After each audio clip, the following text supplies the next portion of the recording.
Remember that we attached our drive to the primary IDE controller. To add the drive to CMOS, we need to press down to move to the Type column for the primary master.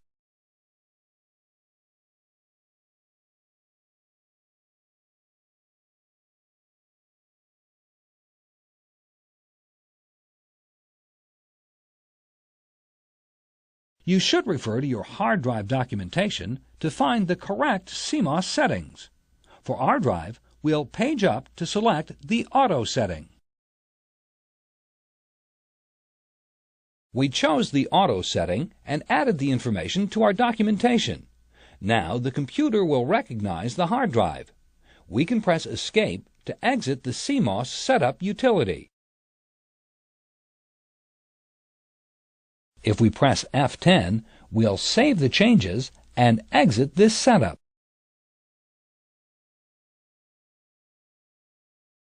Now we can type Y and press Enter to verify that we want to save changes and exit the program.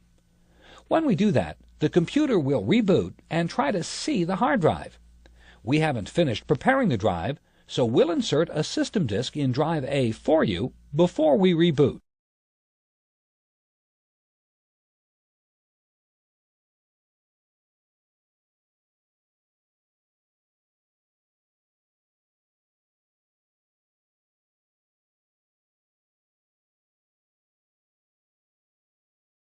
The computer continues the boot process and boots to drive A because we inserted the system floppy disk.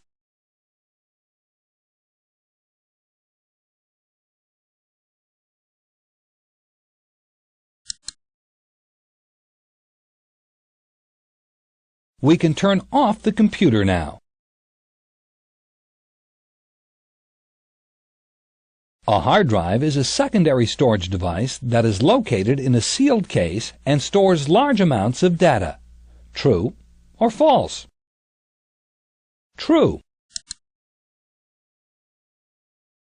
The platters contained in the hard drive case store data on one side in tracks and sectors. True or false? False. The platters store data on both sides in tracks and sectors.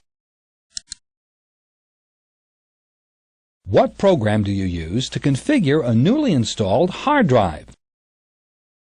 CMOS Setup Utility.